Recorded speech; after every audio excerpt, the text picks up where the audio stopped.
எல்லாருக்கும் வணக்கம். நான் Malini. Welcome to cook with Malini.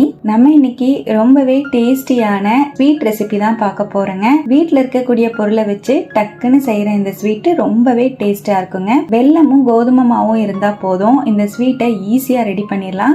ரொம்ப ஈஸிங்க. இப்போ ரொம்பவே டேஸ்டி அண்ட் கிறிஸ்பியான இந்த ஸ்வீட்டை எப்படி செய்யறதுன்னு பார்க்கலாங்க. பாத்திரத்துல 1 கப் அளவு கோதுமை மாவு சேர்த்துக்கலாங்க. ஒரு பிஞ்ச் அளவு உப்பு சேர்த்துக்கலாங்க. 2 டீஸ்பூன் ரவை ஆட் பண்ணிக்கலாம். ரவை சேர்க்கறனால நம்ம ஸ்வீட் நல்லா கிறிஸ்பியா கிடைக்குங்க. வெளியே நல்லா கிறிஸ்பியாவும் உள்ள சாஃப்டாவும் இருக்கும்.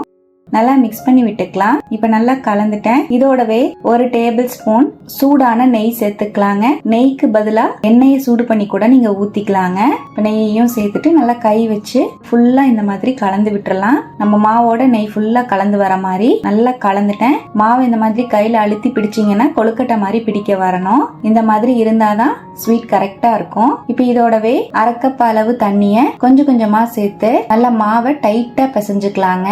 ரொம்ப சாஃப்டா சப்பாத்தி மாவு மாதிரி பிசையக்கூடாது. நல்லா டைட்டா பிசைஞ்சுக்கோங்க. கொஞ்சமா தண்ணி சேர்த்து மாவை நான் பிசைஞ்சுக்கிறேன். எனக்கு 1/2 கப்புக்கும் கம்மியா தான் தண்ணி தேவைப்பட்டது. இப்ப நல்லா மாவை இந்த மாதிரி பிசைஞ்சிட்டேங்க. எவ்வளவு டைட்டா பிசைஞ்சிருக்கேன்னு பாருங்க. 1 டீஸ்பூன் ஆயில மேல தடவி விட்டுறலாம். மாவு காயாம இருக்கும். இந்த மாதிரி தடவிட்டேன். இது அப்படியே ஒரு 10 நிமிஷம் ரெஸ்ட்ல இருக்கட்டுங்க. பாருங்க மாவை நான் 10 நிமிஷம் ரெஸ்ட் விட்டுருந்தேன். மாவு நல்லா ஊறி வந்திருக்கு. நல்லா கை வச்சு அழுத்தி பிசைஞ்சுக்கலாம். ஒரு 2 நிமிஷத்துக்கு நல்லா இந்த மாதிரி பிசைஞ்சு விடுங்க. அப்பதான் மாவு நல்லா சாஃப்ட் ஆகும். பாருங்க நல்லா இந்த மாதிரி சாஃப்டா பிசைஞ்சிட்டேன்.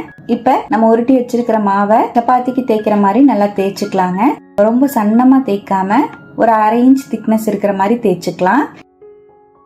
மொத்த மாவையுமே இந்த மாதிரி தேய்ச்சி எடுத்துக்கலாங்க. பாருங்க நான் இந்த மாதிரி மாவை தேய்ச்சிட்டேன். ஒரு 1/2 இன்ச் திக்னஸ் இருக்கிற மாதிரி தேய்ச்சிருக்கேன்.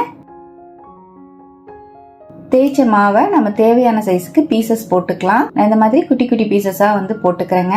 ஒரு சைட் கட் பண்ணிட்டு மறுபடியும் 1 இன்ச் திக்னஸ் இருக்கிற மாதிரி கட் பண்ணிக்கிறேன். உங்களுக்கு தேவையான ஷேப்புக்கு நீங்க கட் பண்ணிக்கலாம். உங்களுக்கு டிசைனா வேணும்னாலும் நீங்க கட் பண்ணி எடுத்துக்கலாம். இப்ப நான் இந்த மாதிரி கட் பண்ணிருக்கேன். திக்னஸ் பாருங்க நமக்கு இந்த அளவுக்கு இருந்தாதான் வெந்து வரும்போது உள்ள லேயர் மாதிரி கிடைக்கும். இருக்க எல்லா மாவையும் கட் பண்ணி நான் இந்த மாதிரி பிரிச்சு எடுத்துட்டேன். இப்ப இதை ஆயில்ல ஃப்ரை பண்ணி எடுத்துக்கலாங்க. ஃப்ரை பண்றதுக்கு ஆயில் சூடுபடுத்தி இருக்கேன். ஆயில் ரொம்ப ஹை ஃபிளேம்ல இருக்க கூடாது. மீடியமான ஹீட்ல வச்சுக்கோங்க. இப்ப நான் இங்க பாருங்க சின்னதா ஒரு துண்டு மாவு சேர்த்து பார்க்கலாம். மெதுவா பொரிஞ்சு மேல வரணும். இந்த அளவு தான் ஆயில் சூடா இருக்கணும். ரொம்ப ஹை ஃபிளேம்ல இருந்ததுன்னா டக்குன்னு பொரிஞ்சு மேல வந்துடும். சூடு ஆறுனதுக்கு அப்புறமா ஸ்வீட் கிறிஸ்பியா இல்லாம வதன்னு போயிடும். அதனால மீடியம் ஃபிளேம்லயே வச்சு பொரிச்சுக்கோங்க. இப்ப நம்ம தேய்ச்சி வச்சிருக்கிற எல்லா பீசஸையுமே நான் இந்த மாதிரி ஆயில்ல சேர்த்துக்கிறேன். மெதுவா பொரிஞ்சு மேல வருது பாருங்க. பொரிஞ்சு மேல வந்ததுக்கு அப்புறமா மெதுவா திருப்பி விட்டுக்கலாம். மீடியம் ஃபிளேம்லயே வச்சு நல்லா செவக்கிற அளவுக்கு நம்ம ஃப்ரை பண்ணி எடுத்துக்கலாம். இப்ப நம்ம சேர்த்த பீசஸ் எல்லாமே நல்லா கோல்டன் ப்ரௌன் கலர்ல ஃப்ரை ஆயிடுச்சு. ஆயிலோட சலசலப்பும் பாருங்க அடங்கிருச்சு. இப்ப அப்படியே வெளியே எடுத்துடலாம்.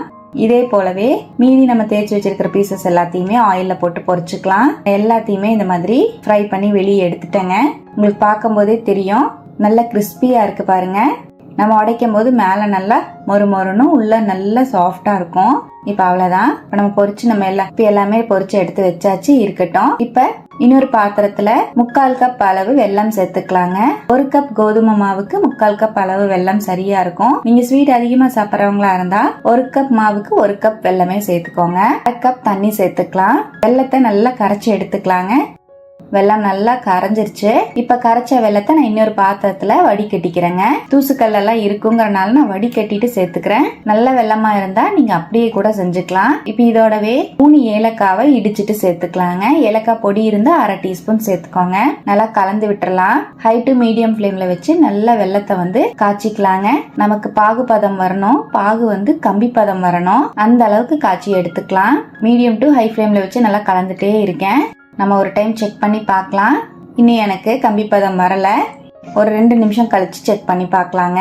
பாருங்க பாகு நல்லா ரெடி ஆயிருக்கு. பாகு நல்லா திக்கா இருக்கு. இப்ப செக் பண்ணி பார்க்கலாம். பாருங்க நமக்கு கம்பி பதம் கிடைச்சிருச்சு. நம்ம கொஞ்சமா வெள்ளப்பாகு எடுத்து கையில இந்த மாதிரி தொட்டு பார்க்கும்போது கம்பி மாதிரி நிக்கணும். இப்ப இந்த ஸ்டேஜ்ல நம்ம பொரிச்சு வச்சிருக்கிற மாவு எல்லாத்தையுமே சேர்த்துக்கலாம். நல்லா மிக்ஸ் பண்ணிக்கலாம். நல்லா கலந்து விட்டுட்டு மீடியம் ஃபிளேம்லயே 1 நிமிஷம் அப்படியே கலந்து விடுங்க.